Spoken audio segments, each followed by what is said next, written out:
Oi, gente! Eu sou a Arlete, sou pediatra e neonatologista e esse é um canal sobre bebês e crianças. O tema de hoje é desfraude, então é muito para bebês e essa é uma dúvida comum dos pais no consultório, né? Quando iniciar o desfraude, como fazer, como que é isso de perceber os sinais da criança, se começa na escola, se pode esperar, se precisa mesmo fazer o desfraude, né? Eu vejo duas grandes vertentes, eu vejo pessoas que iniciam muito cedo o desfraude, e isso é ruim, né? Iniciar antes da criança estar preparada, porque aí a criança acaba ficando muito resistente, aí a gente às vezes acaba tendo até alguns problemas em relação a crianças que seguram o cocô, seguram o xixi, porque não querem fazer, porque têm medo. E pais que às vezes não se programam para realizar o desfraude. Então a criança já está maior, já sabe, já tem todos os sinais de prontidão, mas os pais ainda não começaram, não se dispõem a tentar tirar a fralda da criança. Então, a minha ideia aqui é trazer para vocês um caminho do meio, né? Então, saber detectar os sinais de que está na hora de começar o desfraude e de que maneiras, que estratégias vocês podem usar para que esse desfraude aconteça de uma maneira tranquila para os pais, e muitas vezes ele, para a criança.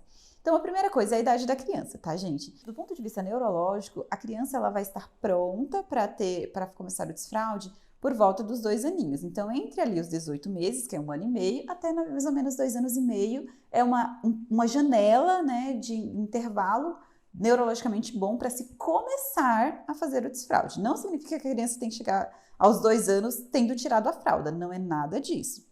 Porque muito além dessa idade em anos, da idade cronológica da criança, são os sinais de prontidão. Então, a própria criança vai sinalizar para vocês qual é o momento que ela já entende que está na hora de começar esse processo. Então, a primeira coisa é a criança saber o que é o xixi e o cocô. Então, ela falar que fez cocô, falar que está fazendo xixi, e isso os pais podem ensinar. Então, por volta dos 18 meses, já abrir a fraldinha, mostrar o cocô, mostrar o xixi, usar o vaso sanitário na presença da criança e dizer o que está fazendo ali, e isso leva a uma compreensão. Então, quando a criança começa a te avisar que fez cocô, por exemplo, já é um sinal de, olha, já estamos caminhando, já podemos talvez pensar em começar ali o processo do desfraude.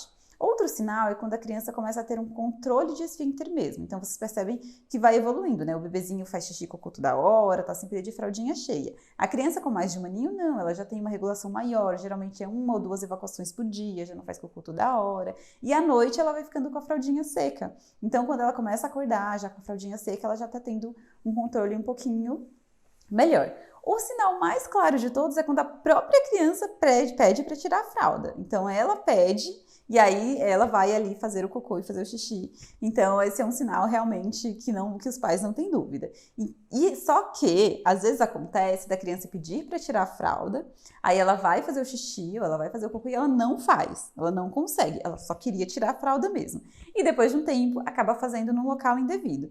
Mas aí, gente, a gente tem que entender que isso é totalmente normal, isso vai acontecer e faz parte do desenvolvimento da criança. Então, o que eu sugiro para as famílias é que respeite sim essa vontade da criança. Se a criança pedir para tirar a fralda, tire a fralda, deixe ela um pouquinho sem fralda, leve ao banheiro, mostre o que ela deve fazer, onde ela deve usar. E se der certo, ótimo, mas se não der certo também, total paciência e permitir aí que essa criança tente de novo da próxima vez.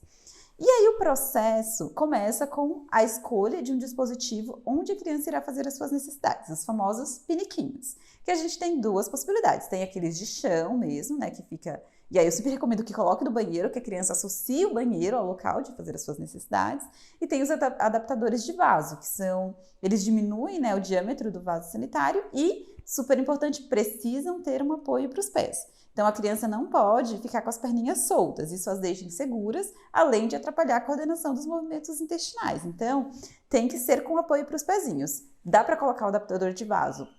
E aí você usa uma escadinha, um banquinho para a criança apoiar os pés, ou já tem alguns que já vêm com essa escadinha. Se não houver essa possibilidade, aí usa aquele vasinho do chão, aquele periquinho que vai ficar no chão, que a criança vai ficar com as perninhas apoiadas, e nesse caso, como é uma posição meio de cócoras, ajuda muito no funcionamento do intestino. Então, se tem uma criança que já é um pouquinho mais constipada, essa posição do periquinho vai ajudar super ela conseguir fazer o cocô ali. Então, primeira coisa é essa escolha do dispositivo. Segunda coisa é treinar a criança que aquele dispositivo e o banheiro, especificamente, é onde ela vai fazer. E aí os pais têm que mostrar. Então, para meninos é fácil, né? O pai sempre mostrar que tá fazendo xixi, para a menina também.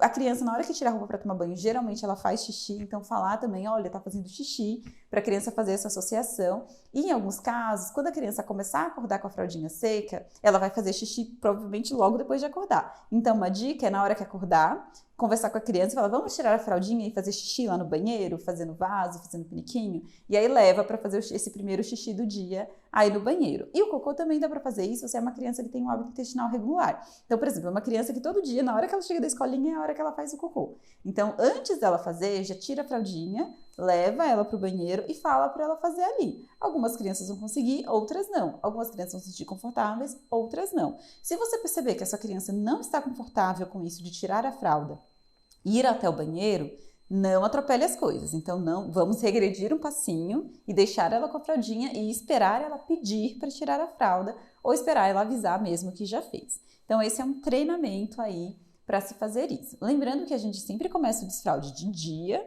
para só então fazer aí esse desfraude noturno. Então, não deixem a criança dormir sem fralda. Para criança, logo de cara, né?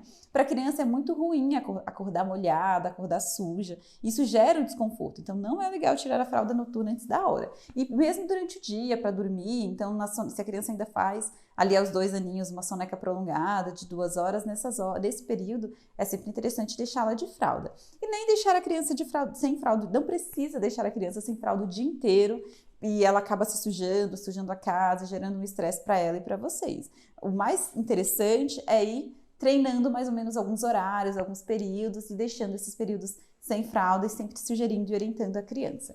Lembrar de não forçar, de não brigar, de não insistir. Se a criança não quiser ir, tá tudo bem. Se ela quiser ir e ficar um tempão lá e não fazer nada, tá tudo bem também. E sempre mostrar quando deu certo, né? Então tem esse treinamento aí. E o desfraude noturno, ele pode demorar até por volta dos 4 a 5 aninhos. Então, não tenham pressa para o desfraude noturno, você só vai fazê-lo mesmo quando a criança amanhecer sempre sequinha.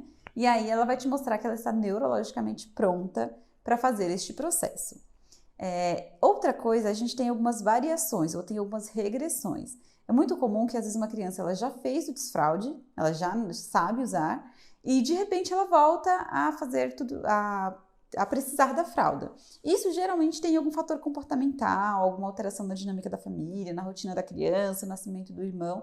É sempre importante discutir isso com o pediatra. E quando isso acontece com crianças maiores, então uma criança já com 6, 7 anos, em que se espera que já tenha um desfraude completo, e ela volta a apresentar, por exemplo, xixi na cama à noite, isso é sempre um sinal de alerta, isso sempre tem que ser muito avaliado junto com o pediatra. Tá bom? Mas a dica maior aqui é não tenham pressa, mas também não deixem passar os sinais da criança, tá? Aproveitem todo o sinal que a criança der de que tá no momento do desfraude, aproveitem para incentivar e apoiar essa criança nisso, para que isso aconteça aí de uma maneira super saudável.